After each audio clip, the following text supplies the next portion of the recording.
Dr. Charles. Dr. Charles sat in his office staring at the reports on his desk. His mind wandered back to the conversation he had with Robert Ford a few days ago. Robert, a successful entrepreneur, had come to him with a request that left him speechless. "Doctor, there will be some solution. I do not want to get into all these hassles. And I can't afford this child, please anyhow abort it," Robert had pleaded. Dr. Charles tried to explain to him that it was too late for an abortion. The risks were too high for both the mother and the unborn child. But Robert refused to listen. Now, as he sat in his office, Dr. Charles couldn't help but wonder what had led Robert to such a drastic decision. He decided to dig deeper and find out more about his patient. He scheduled a meeting with Robert and asked him to bring his wife along. He wanted to understand what was really going on. When Robert and his wife walked in, Dr. Charles immediately noticed how strained their relationship was. They barely spoke to each other and the tension in the room was palpable. As they began to talk, Dr. Charles learned about the struggles the couple had been going through. They had been trying to conceive for years and finally, when they thought they had hit the jackpot, they were hit with the news that their unborn child had a serious congenital defect. Dr. Charles listened carefully to their story and advised them on their options. He explained that it was important to consider the risks to both the mother and the unborn child before making a decision. The couple left the office with a lot to think about. Dr. Charles hoped that he had been able to give them some clarity and guidance. The next day, Dr. Charles received a surprise visit from Robert. He seemed different, almost transformed. He thanked Dr. Charles for his advice and explained that he and his wife had decided to keep the baby. He spoke about how his life had changed overnight. How he had always been so caught up in his work that he had forgotten what really mattered: family. As Robert left the office, Dr. Charles couldn't help but feel a sense of satisfaction. He had helped a couple in need, and had reminded someone about the beauty of life. Life went on and weeks turned into months. The day finally arrived when Robert's wife went into labor. Dr. Charles was by their side throughout the delivery, and was able to witness the birth of a healthy baby girl. Over the months that followed, Dr. Charles watched as Robert stepped up to the challenge of being a father. He was actively involved in every aspect of his daughter's life, and his relationship with his wife had never been better. As he sat back and watched the Ford family grow, Dr. Charles knew that he had done something truly special. He had helped bring a healthy baby into the world, and had helped a family reunite. Robert had been right, there was a solution, and it was beautiful. The three sisters were inseparable. They did everything together, which wasn't to the liking of their mom, who wished they would maintain some separation between them. But no matter what she said or how hard she tried, the girls could never seem to stay apart for very long. One day, While walking in the park, the sisters stumbled upon a man named Thomas. He was tall, dark, and handsome, with a charming smile that lit up the entire park. The sisters were mesmerized by his presence and they couldn't help but be drawn to him. As they got to know Thomas, they realized that he was full of life and vigor like none other they had ever met before. Not only clear at first glance, his good looks drew many admirers wherever he went, but that's not why they were so drawn to him. Thomas was different from anyone they had ever met. He had a way of making everyone feel special and important, and he always had a positive outlook on life. The sisters quickly became friends with him and spent every day with him after that. Their mother was not happy about the situation, and she tried to warn the girls about getting too close to Thomas. But they didn't listen. They were too caught up in their newfound friendship with him. As time went on, the sisters began to notice something strange about Thomas. He would often disappear for days at a time, and when he came back, he seemed different. He was no longer the happy-go-lucky guy they had met in the park. The sisters tried to talk to him about it, but he brushed them off. They couldn't help but feel like something was wrong, but they didn't know what to do about it.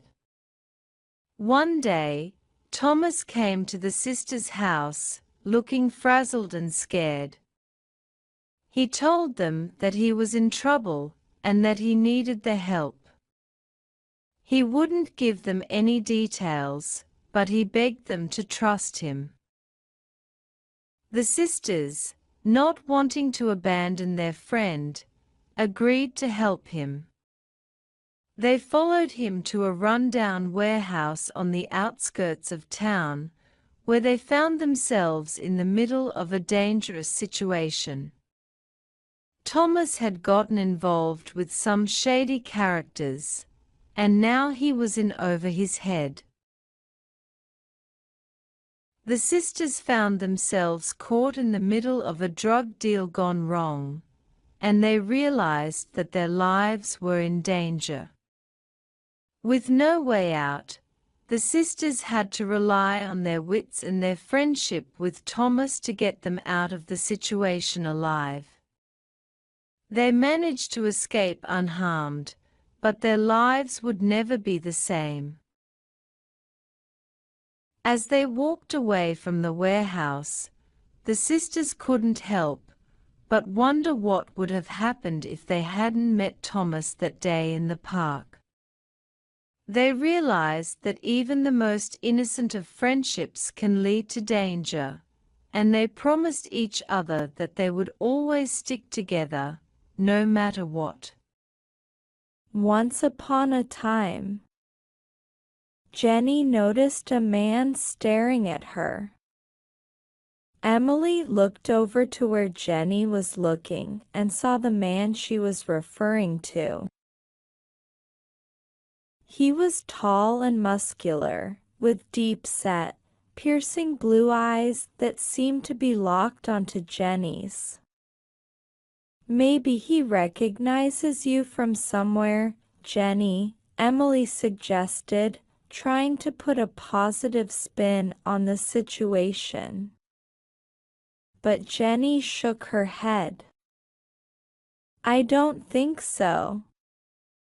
He's looking at me like he's never seen a woman before."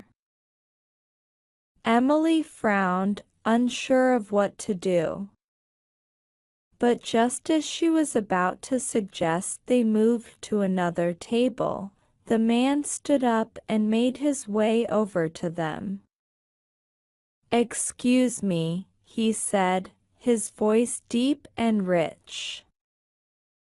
Excuse me, I don't mean to bother you, but I couldn't help but notice you. You're stunning. Jenny felt her cheeks flush at the compliment. She wasn't used to men approaching her like this, especially not in such a forward manner. But there was something about this man that made her feel safe, despite his intensity. "Thank you," she said, smiling tentatively. "I'm Jenny." The man introduced himself as Jake and took a seat at their table, much to Emily's surprise.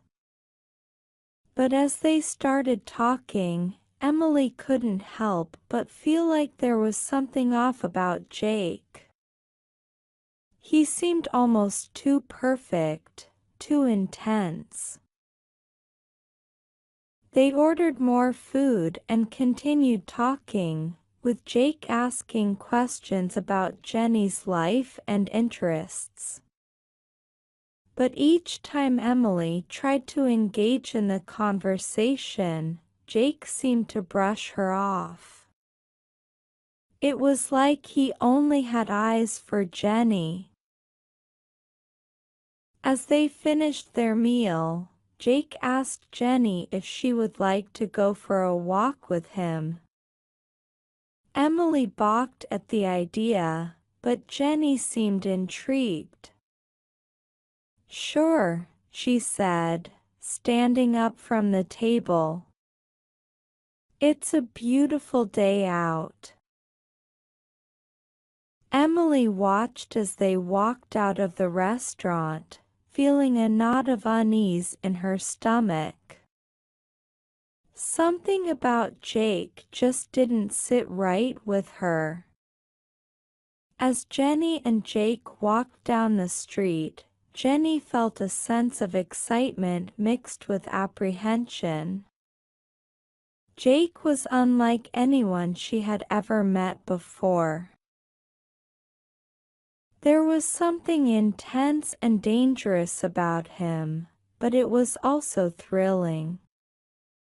They walked in silence for a few minutes before Jake spoke up. Jenny, I have to tell you something. I'm not who you think I am. Jenny stopped walking, her heart pounding in her chest. "What do you mean?" Jake took a deep breath. I'm not just a regular guy.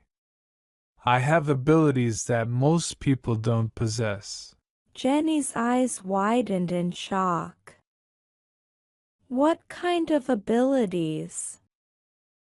Jake looked around, making sure no one was within earshot. I can read people's minds. And I can control their thoughts.